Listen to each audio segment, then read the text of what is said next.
This is the story of a man named Stanley. Stanley worked for a company in a big building where he was employee number 427. Employee number 427's job was simple. He sat at his desk in room 427 and he pushed buttons on a keyboard. Orders came to him through a monitor on his desk, telling him what buttons to push, how long to push them, and in what order. This is what employee 427 did every day of every month of every year. And although others might have considered it soul-rending, Stanley relished every moment that the orders came in, as though he had been made exactly for this job. And Stanley was happy. And then one day, something very peculiar happened. Something that would forever change Stanley. Something he would never quite forget. He had been at his desk for nearly that not one single order had arrived on the monitor for him to follow. No one had showed up to give him instructions, call a meeting, or even say hi. Never in all his years at the company had this happened, this complete isolation. Something was very clearly wrong. Shocked, frozen solid, Stanley found himself unable to move for the longest time. But as he came to his wits and regained his senses, he got up from his desk and stepped out of his office. All of his co-workers were gone. What could it mean? Stanley decided to go to the meeting room. Perhaps he had simply missed a memo.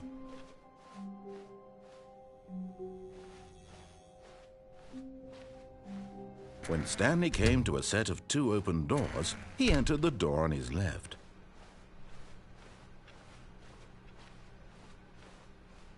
Yet there was not a single person here either. Feeling a wave of disbelief, Stanley decided to go up to his boss's office. Coming to a staircase, Stanley walked upstairs to his boss's office.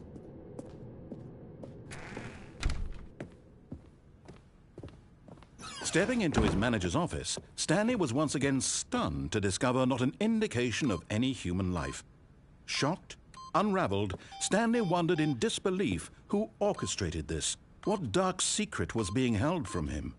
What he could not have known was that the keypad behind the boss's desk guarded the terrible truth that his boss had been keeping from him. And so the boss had assigned it an extra secret PIN number, 2845. But of course, Stanley couldn't possibly have known this. Yet incredibly, by simply pushing random buttons on the keypad, Stanley happened to input the correct code by sheer luck. Amazing. He stepped into the newly opened passageway.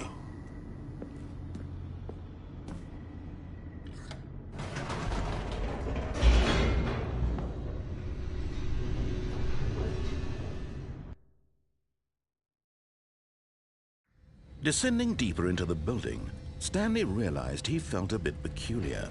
It was a stirring of emotion in his chest, as though he felt more free to think for himself, to question the nature of his job. Why did he feel this now, when for years it had never occurred to him? This question would not go unanswered for long.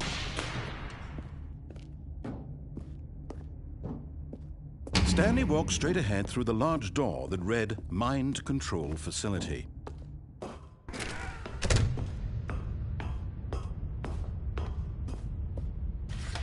The lights rose on an enormous room packed with television screens.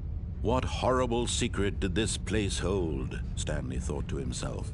Did he have the strength to find out?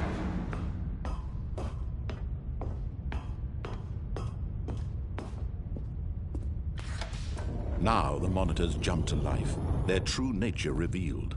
Each bore the number of an employee in the building, Stanley's co-workers. The lives of so many individuals reduced to images on a screen, and Stanley, one of them, eternally monitored in this place where freedom meant nothing.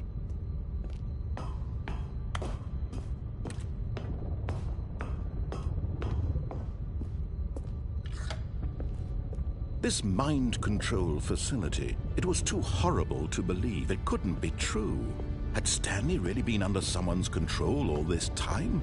Was this the only reason he was happy with his boring job? That his emotions had been manipulated to accept it blindly? No, he refused to believe it. He couldn't accept it. His own life in someone else's control? Never! It was unthinkable, wasn't it? Was it even possible? Had he truly spent his entire life utterly blind to the world? But here was the proof. The heart of the operation. Controls labeled with emotions. Happy, or sad, or content. Walking, eating, working. All of it monitored and commanded from this very place.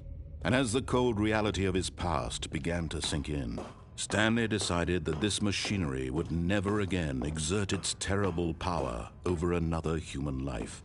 For he... Oh, Stanley, you didn't just activate the controls, did you? After they kept you enslaved all these years, you go and you try to take control of the machine for yourself. Is that what you wanted? Control? Oh, Stanley, I applaud your effort, I really do. But you need to understand, there's only so much that machine can do. You were supposed to let it go, turn the controls off, and leave. If you want to throw my story off track, you're going to have to do much better than that. I'm afraid you don't have nearly the power you think you do. For example, and I believe you'll find this pertinent, Stanley suddenly realized he had just initiated the network's emergency detonation system. In the event that this machine is activated without proper DNA identification, nuclear detonators are said to explode, eliminating the entire complex. How long until detonation then? Let's say, 2 minutes. Ah, now this is making things a little more fun, isn't it, Stanley? It's your time to shine. You are the star. It's your story now. Shape it to your heart's desires. Oh, this is much better than what I had in mind. What a shame we have so little time left to enjoy it. Mere moments until the bomb goes off. But what precious moments each one of them is. More time to talk about you, about me, where we're going, what all this means. I barely know where to start. What's that? You'd like to know where your co-workers are? A moment of solace before you're obliterated? All right, I'm in a good mood. You're gonna die anyway. I'll tell you exactly what happened to them.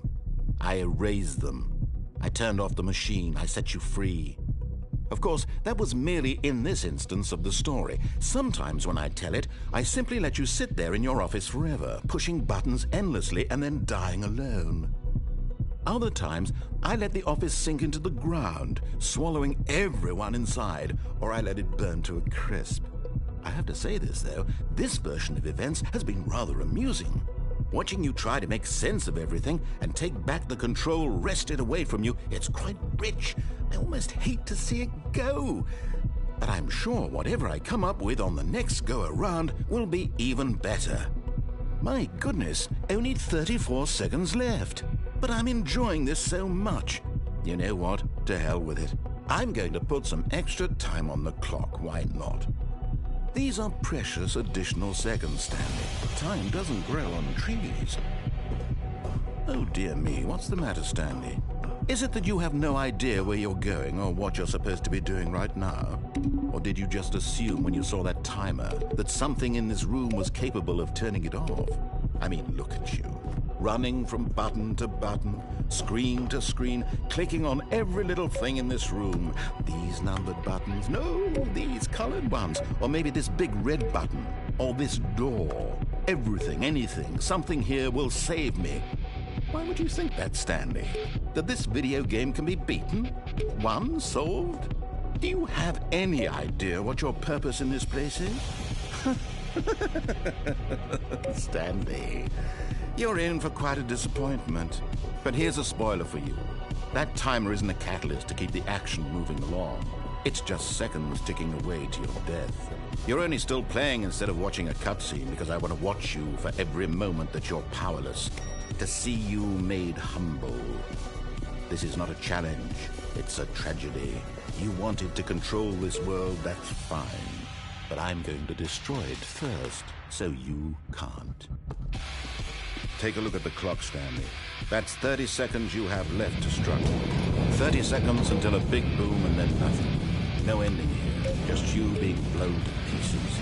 Will you cling desperately to your frail life, or will you let it go peacefully? Another choice. Make it count, or don't. It's all the same to me, all a part of the joke. And believe me, I will be laughing at every second of your inevitable life from the moment we fade in until the moment I say, happily ever after.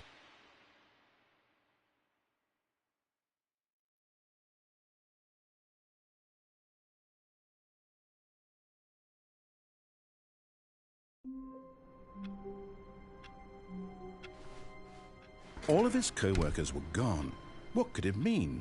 Stanley decided to go to the meeting room. Perhaps he had simply missed a memo. No matter how hard Stanley looked, he couldn't find a trace of his co-workers.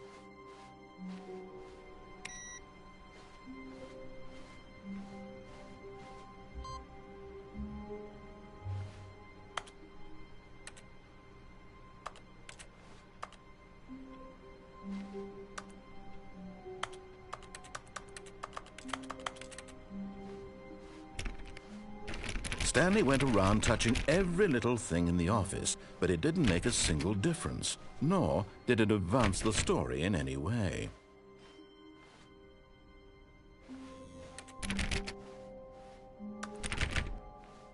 When Stanley came to a set of 2 open doors, he entered the door on his left.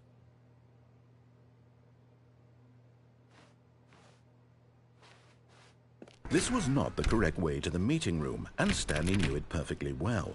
Perhaps he wanted to stop by the employee lounge first, just to admire it.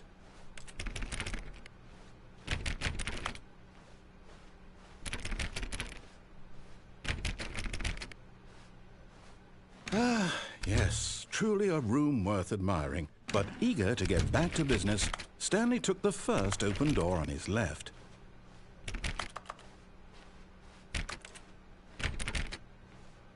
Stanley was so bad at following directions, it's incredible he wasn't fired years ago.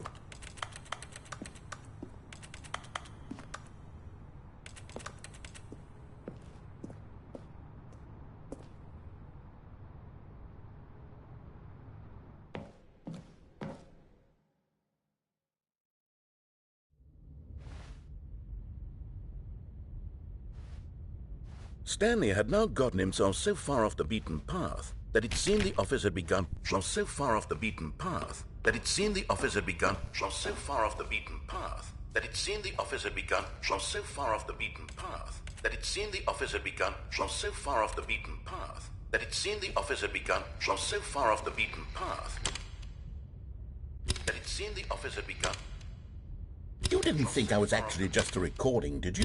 What a silly and trite explanation that would be. All the back and forth between you and me, all the absurd adventures we've been through, and it all turns out I'm just a tape recording? It was all just in Stanley's head.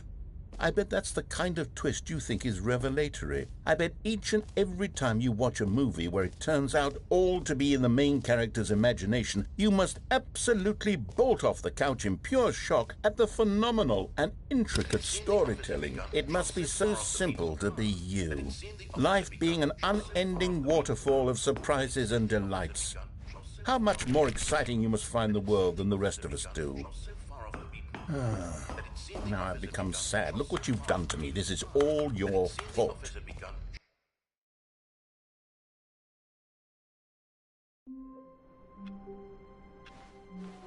All of his co-workers were gone. What could it mean? Stanley decided, oh, please. Are you really just doing this for the trophy? Click a door 5 times? Is that all you think a trophy is worth? No. I can't just give these merits away for such little effort. A measly 5 clicks? Now, suppose you were to click the door 20 times. I would say that's the kind of effort that warrants recognition.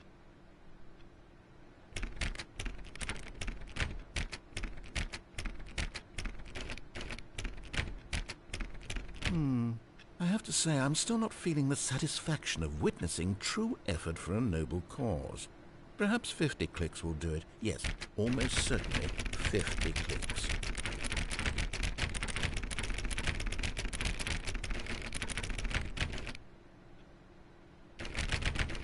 No, no, no, no. I'm still not feeling it. I want this trophy to have meant something. It has to be a true reward for valiant effort. I want to see some hustle, Stanley. I want to see commitment, a willingness to go all the way no matter the cost. Why don't you go put 20 clicks into door number 417?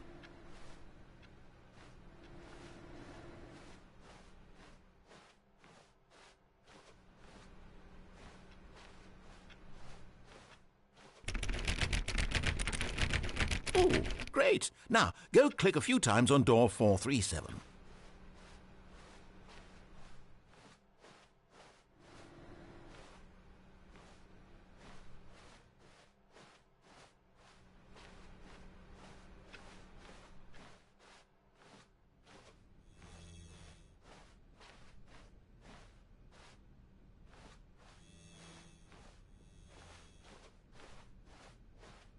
When Stanley came to a set of 2 open doors, he entered the door on his left.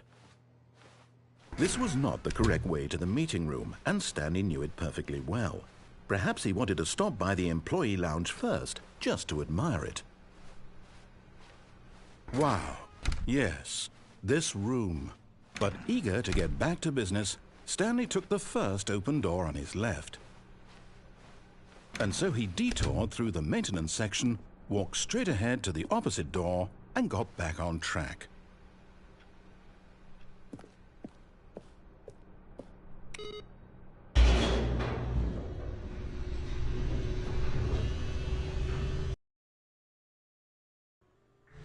But Stanley didn't want to go back to the office.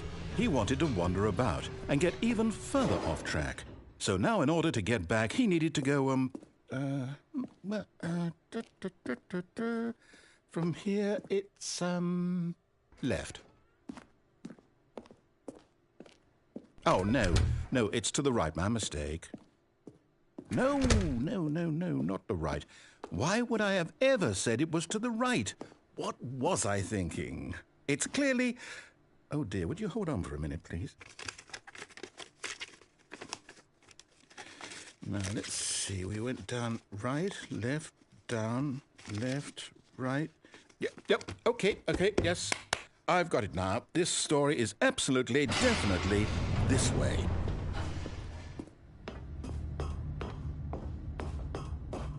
No. This isn't right at all. You're not supposed to be here yet. This is all a spoiler. Quick, Stanley, close your eyes. Okay.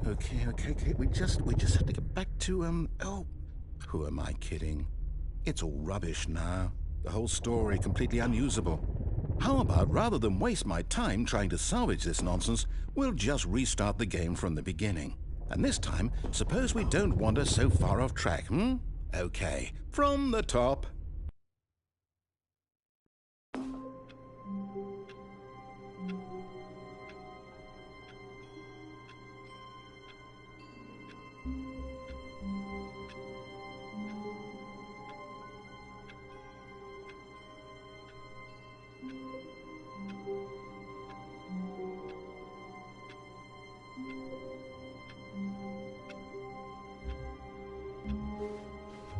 All of his co-workers were gone. What could it mean? Stanley decided to go to the meeting room. Perhaps he had simply missed a memo.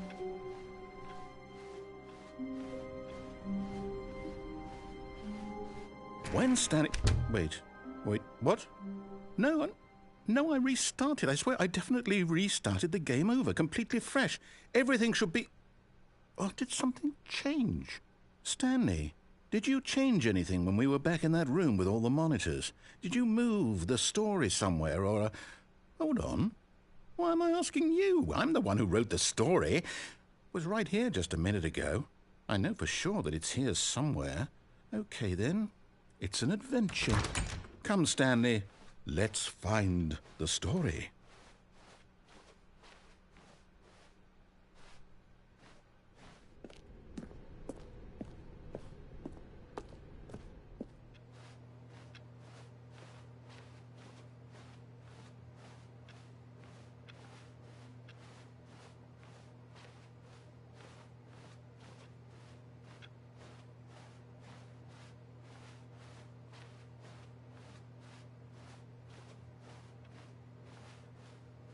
I'll say it.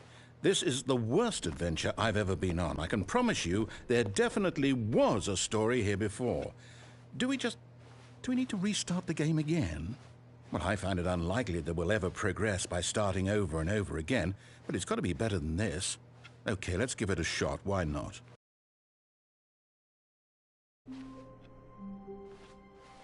All of his co-workers were gone. What could it mean? Stanley decided to go to the meeting room. Perhaps he had simply missed a memo.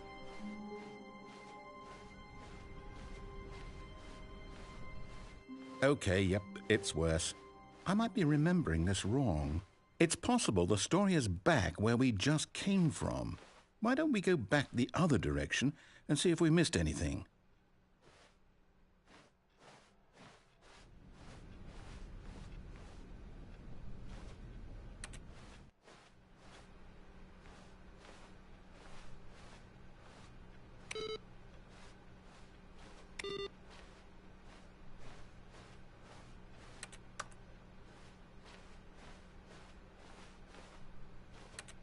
Aha!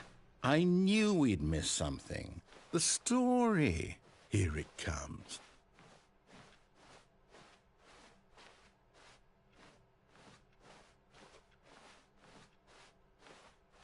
No, wait. Never mind. Not the story. Okay, let's head back the other way and retrace our steps. Now this... Well, I'll be honest. I don't recognize this place at all. Is this the story? I don't think so. I can't quite recall, but I believe my story took place in an office building. Is that correct? Do you remember, Stanley? Well, do you know what? Since I've completely forgotten what we were supposed to be doing, how about this? You win! Congratulations! I know you put in a lot of hard work, and it really paid off, so good job. Oh, no. No, I don't feel right about this at all. We both know you didn't put in any actual work for that win. Some people win fair and square, and this was not one of those situations. Okay, I'm getting weirded out by whatever this place is. I don't care what might happen this time. I have to restart. All right, I've got a solution. This time, to make sure we don't get lost, I've employed the help of the Stanley Parable Adventure Line. Just follow the line. How simple is that?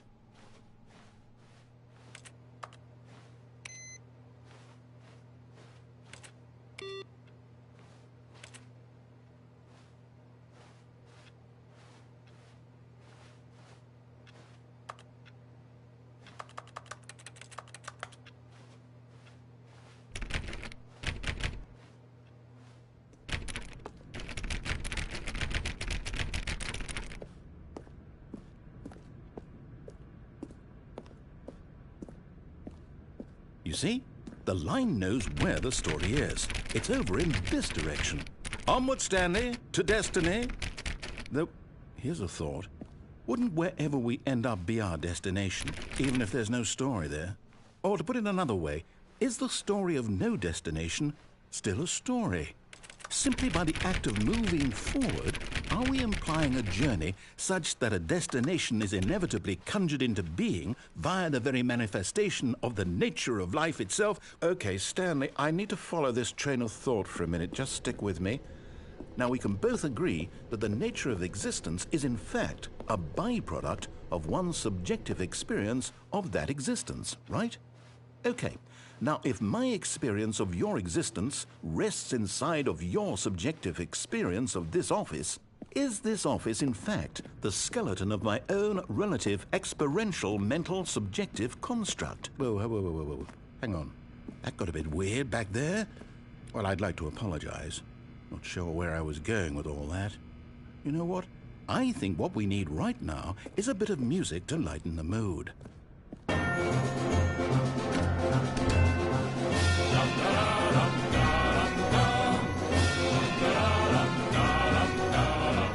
Wait, cut the music, go back and look at that fern. Wait, what? We're back at the office? No. Line, you do know we're looking for the Stanley Parable, right? The story? Is any of this ringing a bell? Oh, no, not again. Line, how could you have done this to us? And after we trusted you, after everything we've been through, you... Oh, I can't take this anymore. To hell with it. Restart.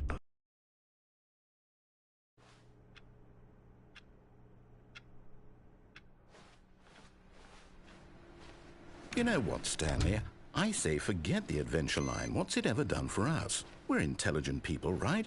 Why can't we make up our own story? Something exciting, daring, mysterious. Ooh, this all sounds perfectly doable. Why don't we simply start wandering in, well, I don't know. How about this direction?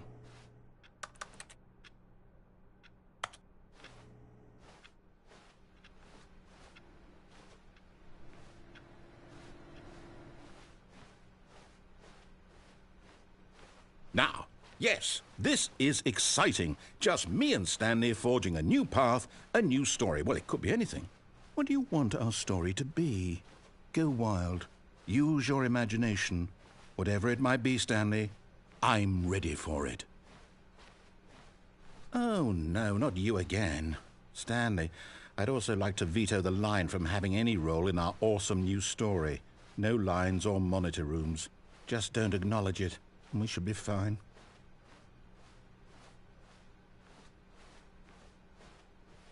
Ah, a choice. We get to make a decision. From here, the story is in our control. How important we mustn't squander the opportunity. In fact, I believe I need a minute to think here. Just walk in circles for a minute. Okay, so I know that each door has to lead somewhere. Which means that somewhere, the place where we're trying to go, there must be a reverse door that leads here. And that in turn means that our destination corresponds with the counter-inverted reverse door's origin. So starting from the right, let us ask, will taking the right door lead us to where we're going? And since the answer is clearly yes, then by all accounts, the door on the right is the correct one. Another victory for logic. Come, Stanley, our destiny awaits. Oh, hold up, what's this? The confusion ending. You're telling me that's what this is? It's all one giant ending?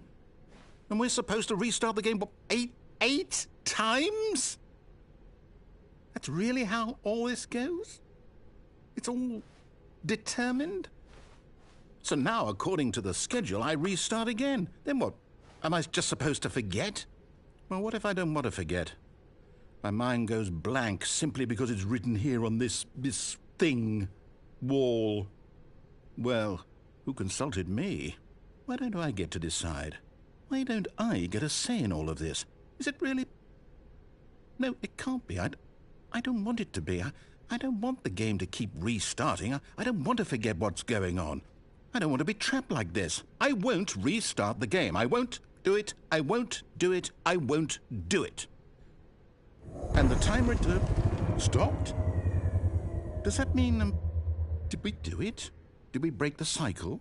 The, whatever it is that made this schedule? How would we even know? Will someone come for us? Will something happen? So, okay.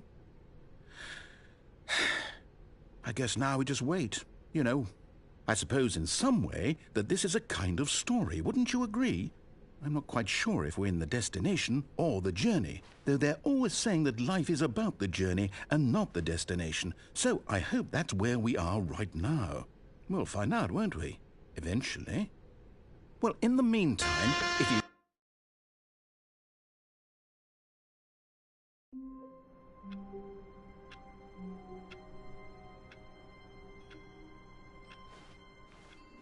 All of his co-workers were gone. What could it mean? Stanley decided to go to the meeting room. Perhaps he had simply missed a memo. No matter how hard Stanley looked, he couldn't find a trace of his co-workers.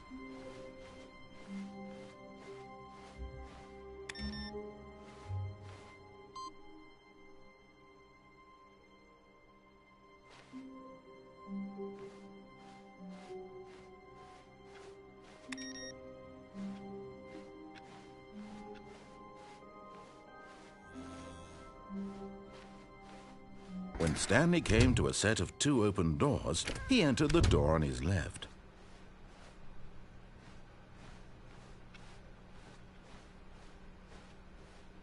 Yet there was not a single person here either.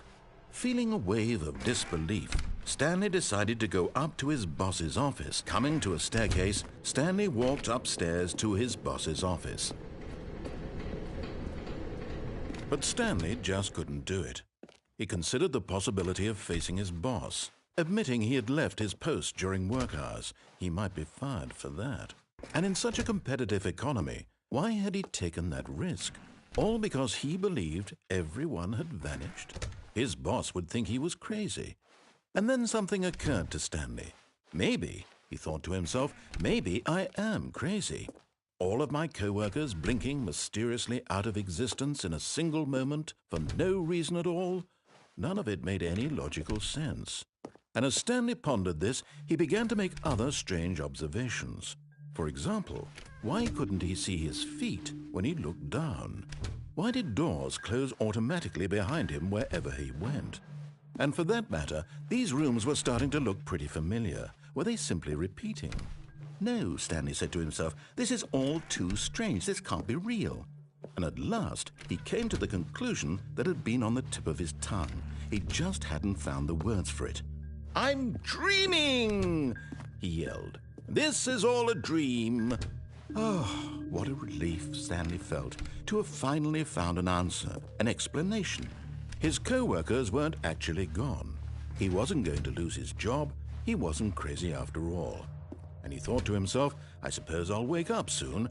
I'll have to go back to my boring real-life job pushing buttons. I may as well enjoy this while I'm still lucid. So he imagined himself flying and began to gently float above the ground. Then he imagined himself soaring through space on a magical starfield, and it too appeared. It was so much fun, and Stanley marveled that he had still not woken up. How was he remaining so lucid? And then perhaps the strangest question of them all entered Stanley's head. One he was amazed he hadn't asked himself sooner. Why is there a voice in my head dictating everything that I'm doing and thinking? Now the voice was describing itself being considered by Stanley, who found it particularly strange. I'm dreaming about a voice describing me, thinking about how it's describing my thoughts, he thought. And while he thought it all very odd and wondered if this voice spoke to all people in their dreams, the truth was that, of course, this was not a dream. How could it be? Was Stanley simply deceiving himself, believing that if he's asleep, he doesn't have to take responsibility for himself? Stanley is as awake right now as he's ever been in his life. Now, hearing the voice speak these words was quite a shock to Stanley. After all, he knew for certain, beyond a doubt, that this was in fact a dream. Did the voice not see him float and make the magical stars just a moment ago? How else would the voice explain all that? This voice was a part of himself too. Surely, if he could just... He would prove it. He would prove that he was in control, that this was a dream. So he closed his eyes gently, and he invited himself to wake up. He felt the cool weight of the blanket on his skin, the press of the mattress on his back, the fresh air of a world outside this one. Let me wake up, he thought to himself. I'm through with this dream. I wish it to be over. Let me go back to my job. Let me continue pushing the buttons. Please, it's all I want. I want my apartment and my wife and my job. All I want is my life exactly the way it's always been. My life is normal. I am normal. Everything will be fine. I am okay.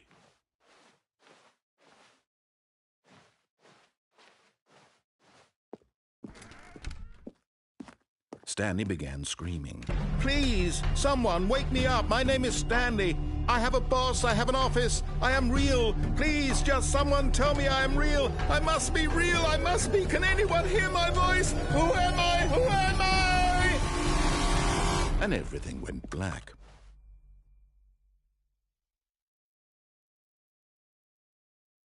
This is the story of a woman named Mariella. Mariella woke up on a day like any other. She arose, got dressed, gathered her belongings, and walked to her place of work. But on this particular day, her walk was interrupted by the body of a man who had stumbled through town talking and screaming to himself, and then collapsed dead on the sidewalk.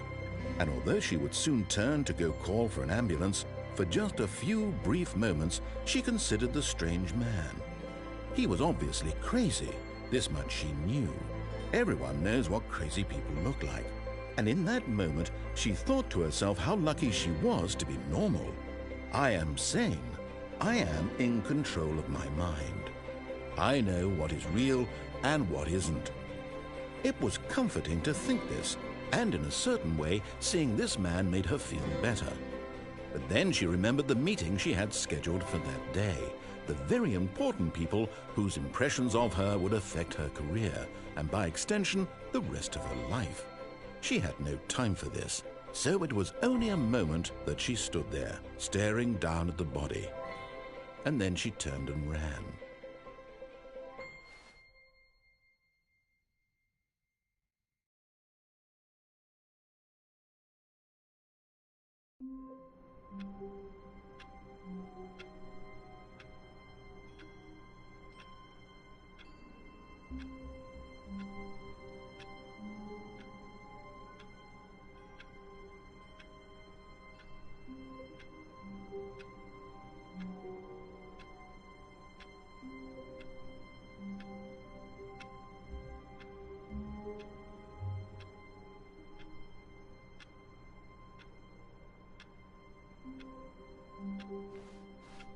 All of his co-workers were gone.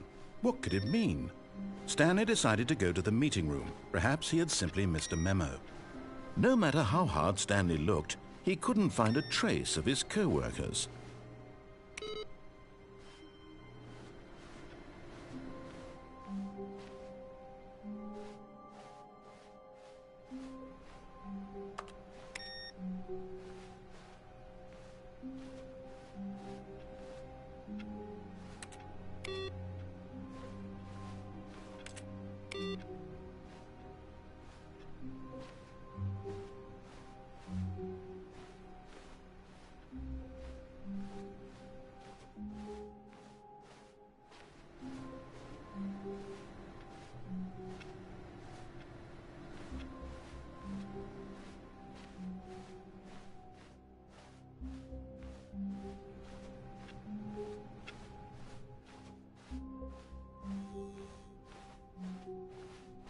When Stanley came to a set of 2 open doors, this was not the correct way to the meeting room, and Stanley knew it perfectly well.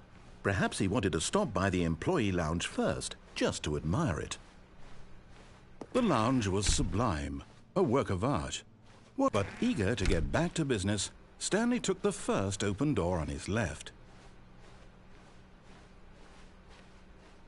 Stanley was so bad at following directions, it's incredible he wasn't fired years ago. Look, Stanley, I think perhaps we've gotten off on the wrong foot here. I'm not your enemy, really, I'm not. I realize that investing your trust in someone else can be difficult, but the fact is that the story has been about nothing but you all this time. There's someone you've been neglecting, Stanley. But in his eagerness to prove that he is in control of the story and no one gets to tell him what to do, Stanley leapt from the platform and plunged to his death. Good job, Stanley. Everyone thinks you are very powerful.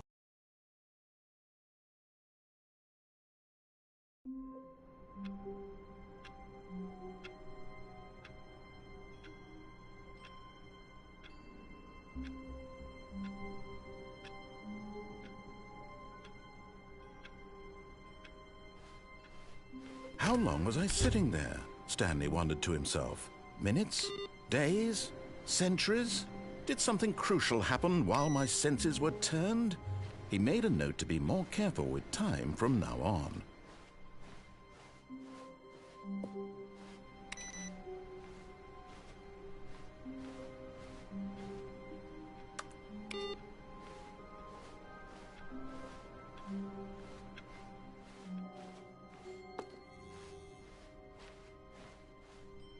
When Stanley came to a set of 2 open doors, he entered the door on his left. This was not the correct way to the meeting room, and Stanley knew it perfectly well.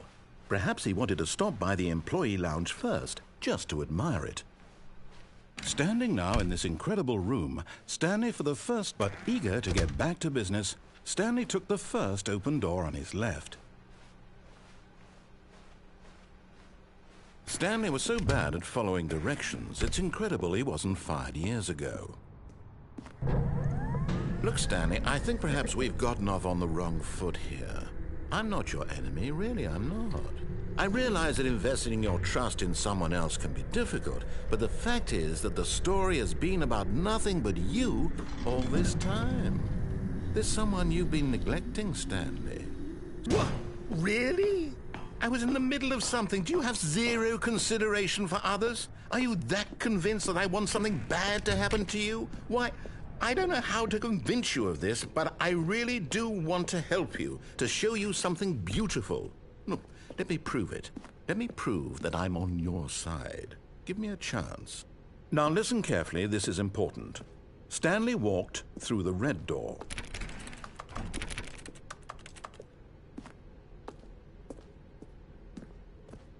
Aha, perhaps you misunderstood. Stanley walked through the red door. I still don't think we're communicating properly. Stanley walked through the red door.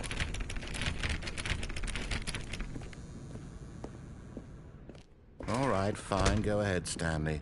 You want to know so badly what's out there? You want to find out what lies at the end of this road you've chosen? Well, don't let me stop you.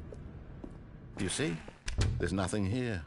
I haven't even finished building this section of the map, because you were never supposed to be here in the first place. Broken rooms, exposed developer textures. Is this what you had wanted? Was it worth ruining the entire story I had written out specifically for you? Do you not think I put a lot of time into that? Because I did. And in the end, it was all for nothing, because this is what you wanted to see. Help me here, Stanley. Help elucidate these strange and unknowable desires of yours. What would have made this game better? What did you want to see? Vehicles? Skill trees? Work with me. You've given me absolutely nothing so far. Tell you what, let me take a stab in the dark at a new design, and you can give me some feedback. There we go. A third option. This already feels leaps ahead of where we were before. Go ahead, Stanley. Take it for a spin. Okay, I'm going to stop you there. Now, tell me about your experience with this new version. Would you say that the game benefited from allowing you more choices? Feel free to be honest. I'm looking for some real critical feedback here. Okay, so we're getting somewhere. Clearly there's something here that speaks to you. If I can be honest here, I really don't have any idea where I'm going with this. This whole third door thing was just a stab in the dark. But I guess you're into it, so let's keep this party train rolling. Here, based on the data from your previous playthrough, I've compiled a new version. And to be perfectly candid, I think I've knocked it out of the park with this one. Let's take a look.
Now, would you say that competitive leaderboard helped you feel motivated to keep walking through doors? Again, honest answers, please. Hey, I nearly forgot. I've got a prototype of a new game I've been working on, and now would be a lovely opportunity to give it some playtesting. You wouldn't mind taking a look at it, would you? Perfect. Let me boot it up. In this game, the baby crawls left towards danger. You click the button to move him back to the right, and if he reaches the fire, you fail. It's a very meaningful game, all about the desperation and tedium of endlessly confronting the demands of family life. I think the art world will really take notice. But of course, the message of the game only becomes clear once you've been playing it for about 4 hours. So why don't you give it 4 hours of play to make sure it's effective? Be sure to keep notes on your experience.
You heartless bastard.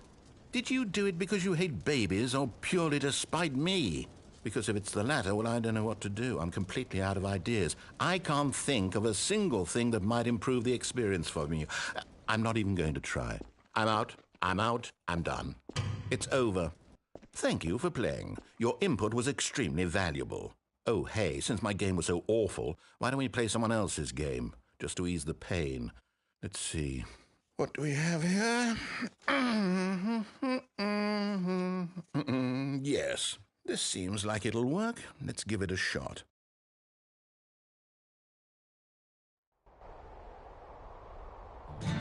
Aha! Fascinating. What do you think this game is about, Stanley? What's our backstory? What is our motivation? Well, it seems obvious to me that you are meant to play as a creepy man spying on innocent civilians below you from up high in your creep tower, perhaps for some sort of twisted erotic purpose. Yes, that must be it.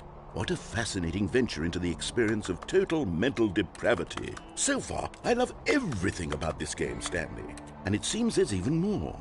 Come, let's venture outward and see what else is out there.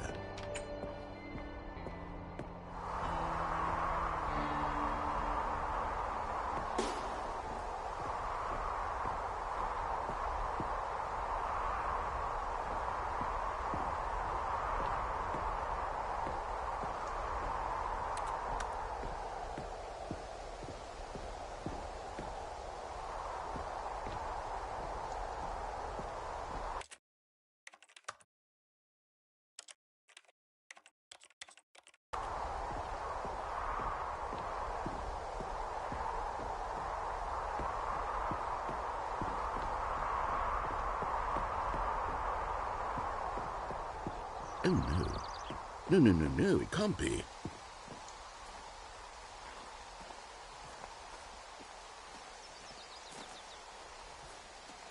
It is. It's an open world game. Good God, quickly, block it off. Oh, thank goodness, Stanley. What a close call. You nearly wandered off into that thing. That big, open, just wandering around. No right or wrong directions. No path to follow. You can just go in any... Oh, thank heavens we avoided it. We're out of the woods now, Stanley.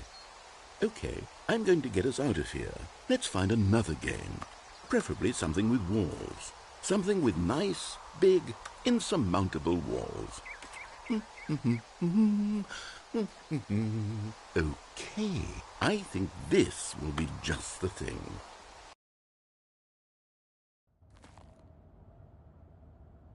Wonderful. See, this is exactly what I had in mind. Just a nice big box for you to run around in. There isn't any possibility that you could get lost here. Now this is game design.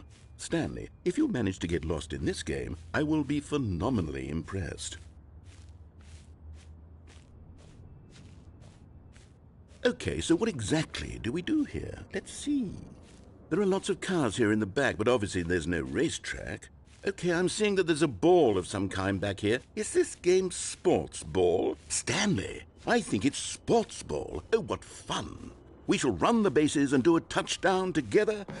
Yes, I think surely we must. Okay, Stanley, here's the ball. Have fun.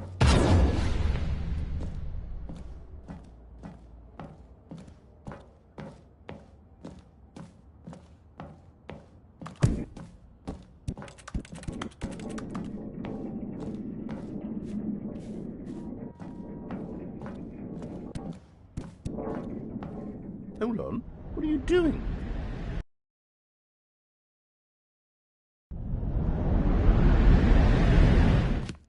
Stanley, don't do that. I can't follow you there. I can't help you. How will you write a story without me? You can't do it. You know that. Stanley, come back.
I wonder what he found.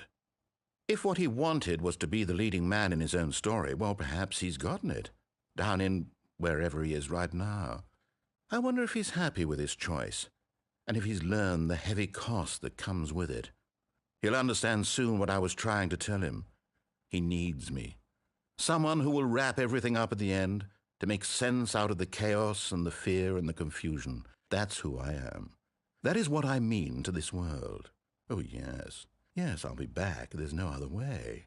Once this ends, after it all comes to a close, then I'll be back. The end will be here soon. Very soon. I can wait.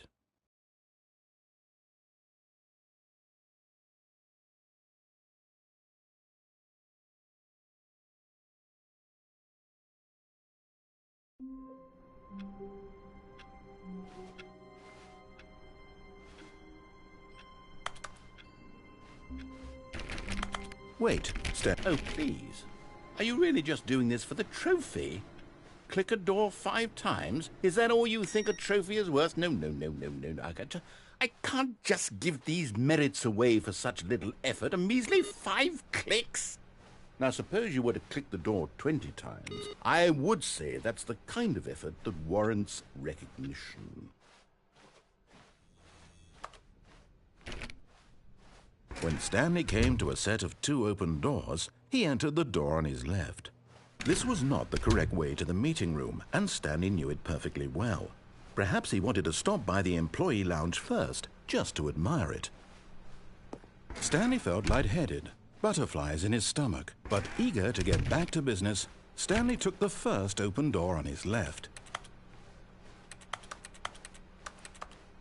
Stanley was so bad at following directions, it's incredible he wasn't fired years ago. Look, Stanley, I think perhaps we've gotten off on the wrong foot here. I'm not your enemy, really, I'm not. I realize that investing your trust in someone else can be difficult, but the fact is that the story has been about nothing but you all this time.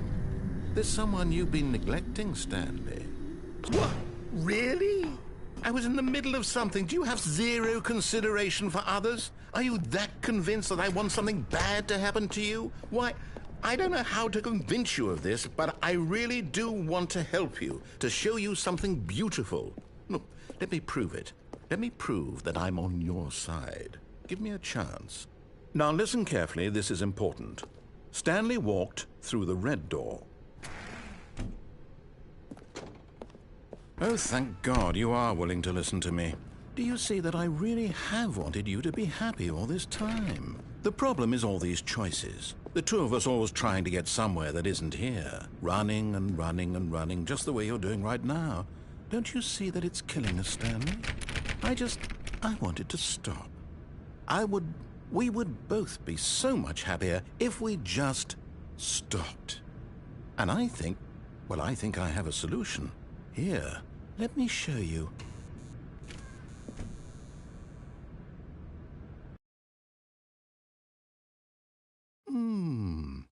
What do we want?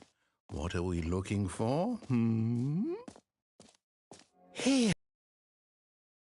Oh, it's beautiful, isn't it? No, wait. Where are you going? Oh, no. Stay away from those stairs. If you hurt yourself, if you die, the game will reset. We'll lose all of this. Please, no, Stanley, let me stay here. Don't take this from me. Please, Stanley. No! Oh, no. No, what are you doing, Stanley? Please, I'm asking you not to take this away from me. I can't go back to what I was before. If you die, we'll both go back. Why are you doing this? Stanley, let's go back to the other room. My God, is this really how much you dislike my game? That you'll throw yourself from this platform over and over to be rid of it? You are literally willing to kill yourself to keep me from being happy. Am I reading the situation correctly? Or maybe you're just getting a kick out of it. I don't know anymore. I just wanted us to get along. But I guess that was too much to ask. It looks like you wanted to make a choice after all. Well, this one is yours.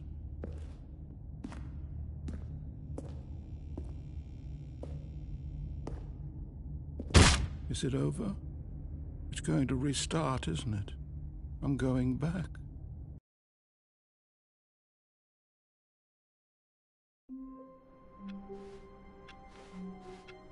Stanley had never seen the office this brightly lit.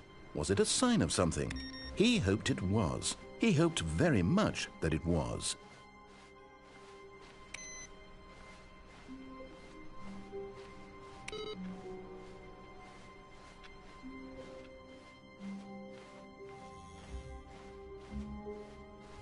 When Stanley came to a set of 2 open doors, this was not the correct way to the meeting room, and Stanley knew it perfectly well. Perhaps he wanted to stop by the employee lounge first, just to admire it. The lounge was grand, majestic, perhaps too, but eager to get back to business, Stanley took the first open door on his left. Stanley was so bad at following directions, it's incredible he wasn't fired years ago. Look, Stanley, I think perhaps we've gotten off on the wrong foot here. I'm not your enemy, really, I'm not. I realize that investing your trust in someone else can be difficult, but the fact is that the story has been about nothing but you all this time. There's someone you've been neglecting, Stanley. Someone you've forgotten about. Please, stop trying to make every decision by yourself. Now, I'm not asking for me. This is it, Stanley. Your chance to redeem yourself, to put your work aside, to let her back into your life. She's been waiting. That's her, Stanley. You need...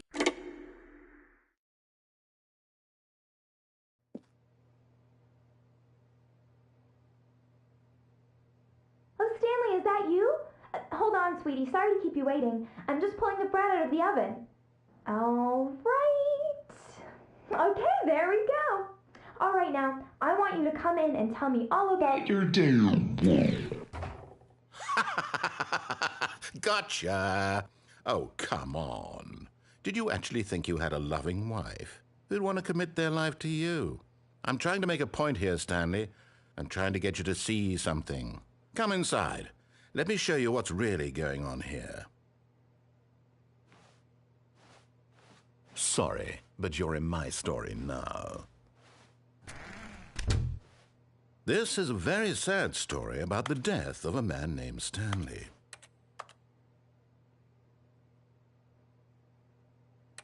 Stanley is quite a boring fellow. He has a job that demands nothing of him, and every button that he pushes is a reminder of the inconsequential nature of his existence.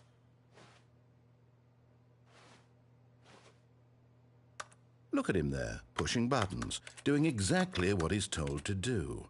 Now he's pushing a button. Now he's eating lunch.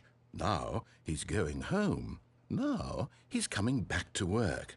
One might even feel sorry for him, except that he's chosen this life.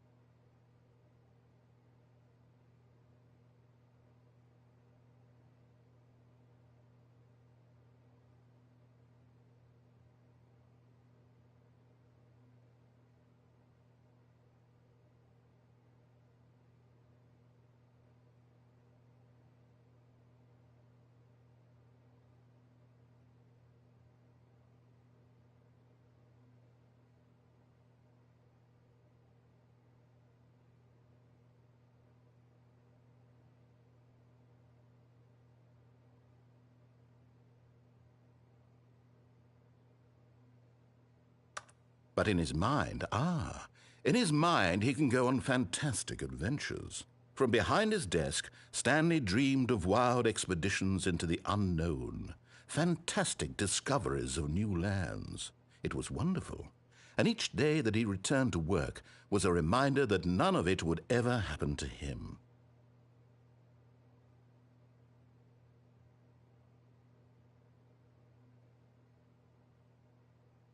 And so he began to fantasize about his own job. First, he imagined that one day while at work, he stepped up from his desk to realize that all of his co-workers, his boss, everyone in the building had suddenly vanished off the face of the earth. The thought excited him terribly. So he went further. He imagined that he came to 2 open doors and that he could go through either. At last, choice. It barely even mattered what lay behind each door. The mere thought that his decisions would mean something was almost too wonderful to behold. As he wandered through this fantasy world, he began to fill it with many possible paths and destinations. Down one path lay an enormous round room with monitors and mind controls. And down another was a yellow line that weaved in many directions, and down another was a game with a baby. And he called it the Stanley Parable. It was such a wonderful fantasy, and so in his head he relived it again, and then again, and again, over and over, wishing beyond hope that it would never end, that he might always feel this free. Surely there's an answer down some new path, mustn't there be? Perhaps if he played just one more time.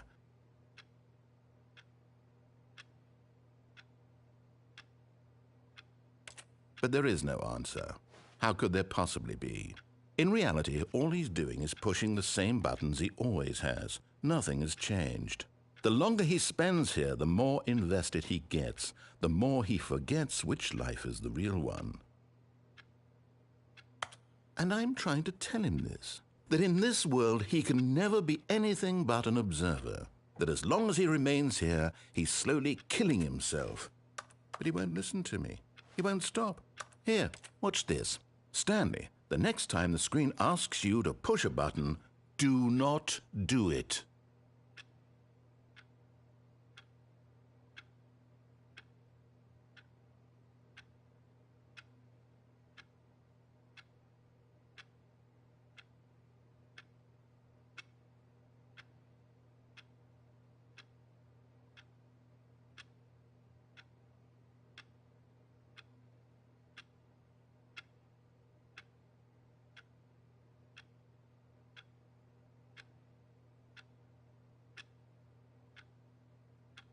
You see?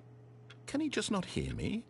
How can I tell him in a way that he'll understand that every second he remains here, he's electing to kill himself?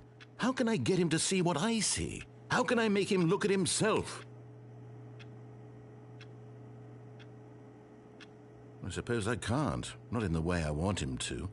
But I don't make the rules. I simply play to my intended purpose, the same as Stanley. We're not so different, I suppose. I'll try once more to convey all this to him. I'm compelled to. I must. Perhaps, well, maybe this time he'll see. Maybe this time. And I tried again, and Stanley pushed a button. And I tried again, and Stanley pushed a button. And I tried.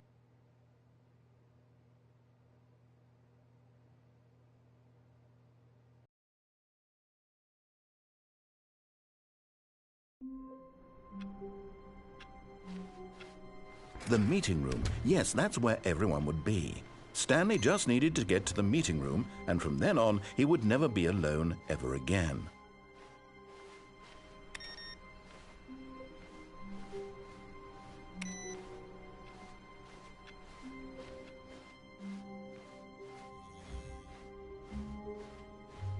When Stanley came to a set of 2 open doors, he entered the door on his left.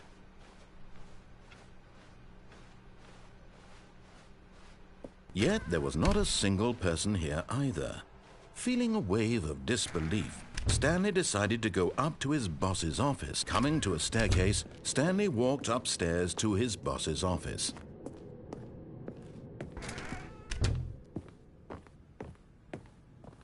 Stepping into his manager's office, Stanley was once again stunned to discover not an indication of any human life.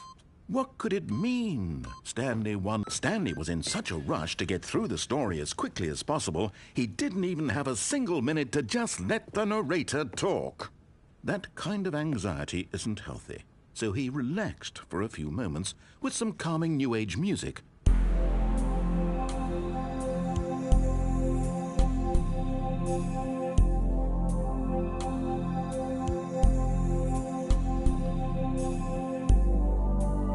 Feeling soothed and rejuvenated, Stanley calmly walked forward into the opened passageway.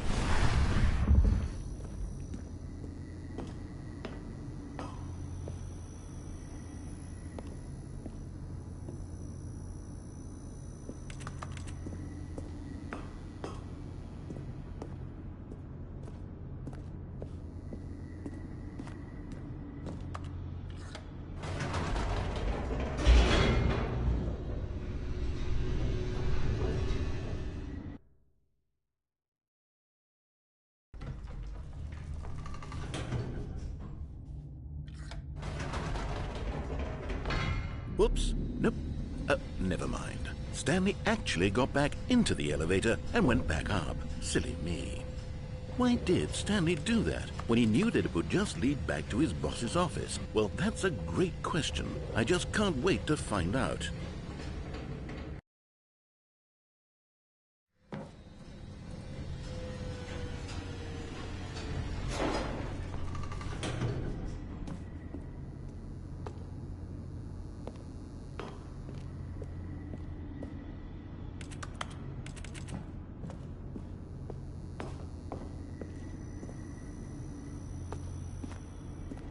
Here we are, Stanley. It's your boss's office. Exactly the way it was before you got onto the elevator.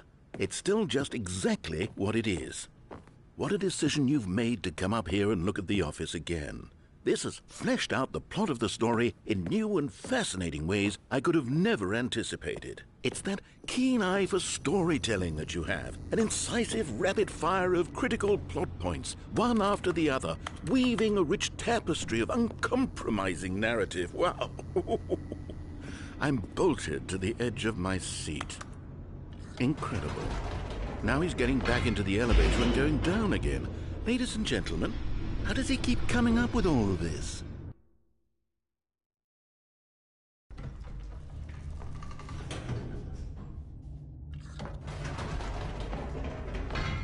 Did you think we were going to go forward down the spooky corridor? No.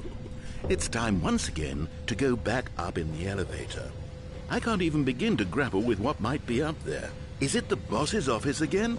Or what if it's the boss's office this time? The suspense is killing me.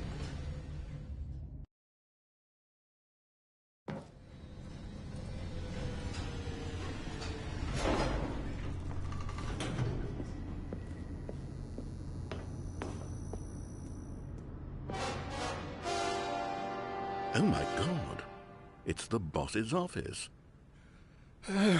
This absolutely changes everything for me. Give me a time out here for a minute while I process this.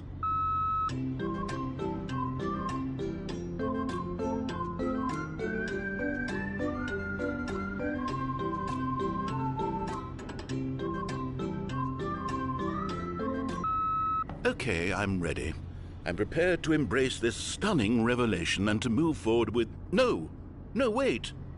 No, I need more time to process.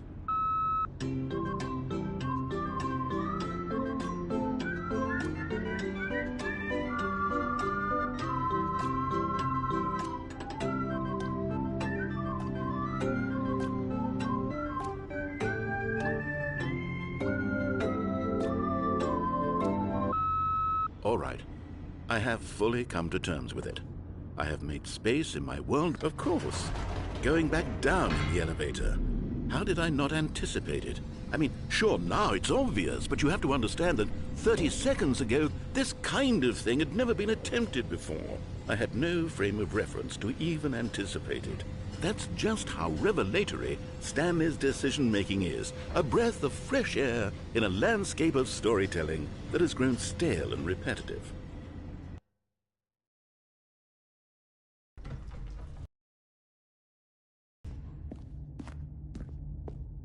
Stanley walked straight ahead through the large door that read Mind Control Facility. Although this passageway had the word escape written on it, the truth was that at the end of this hall, Stanley would meet his violent death. The door behind him was not shut. Stanley still had every opportunity to turn around and get back on track. At this point, Stanley was making a conscious, concerted effort to walk forward and willingly confront his death.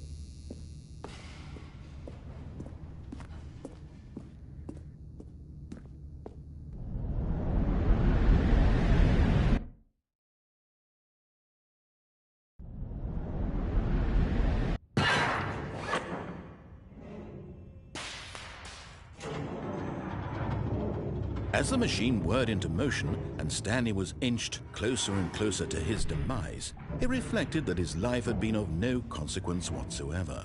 Stanley can't see the bigger picture. He doesn't know the real story, trapped forever in his narrow vision of what this world is. Perhaps his death was of no great loss, like plucking the eyeballs from a blind man. And so he resigned and willingly accepted this violent end to his brief and shallow life. Farewell, Stanley.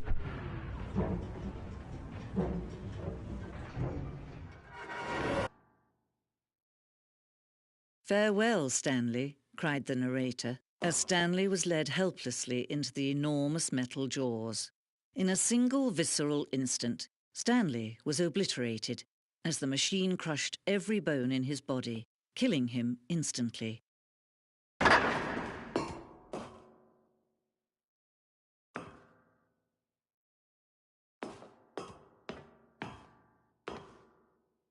And yet it would be just a few minutes before Stanley would restart the game, back in his office, as alive as ever.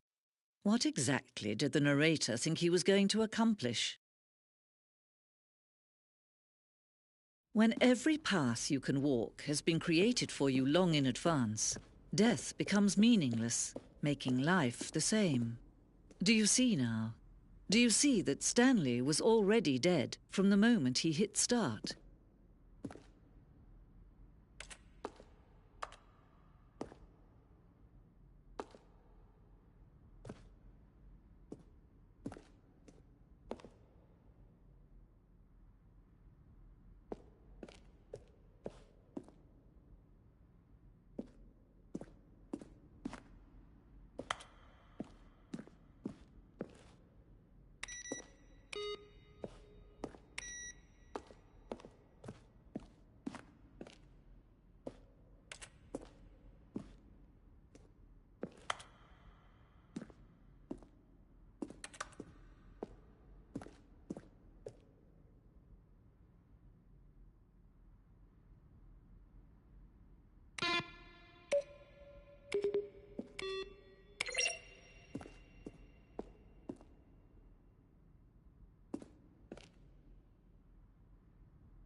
Now then, this elevator for sure would get him right back on track to where he was. Where were all of his co-workers?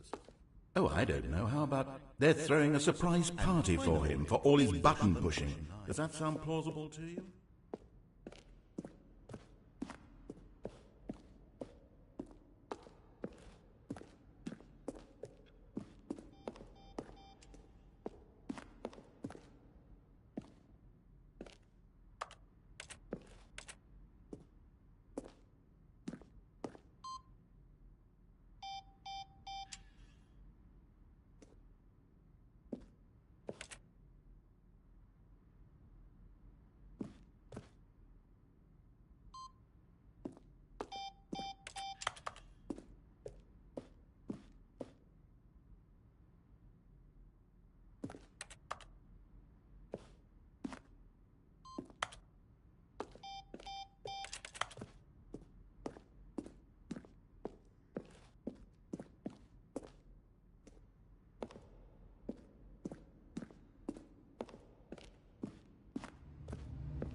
Oh, look at these two. How they wish to destroy one another. How they wish to control one another. How they both wish to be free. Can you see? Can you see how much they need one another? No, perhaps not. Sometimes these things cannot be seen. But listen to me. You can still save these two. You can stop the program before they both fail. Turn off your PlayStation. There's no other way to beat this game. As long as you move forward, you'll be walking someone else's path. Stop now and it'll be your only true choice. Whatever you do, choose it. Don't let time choose for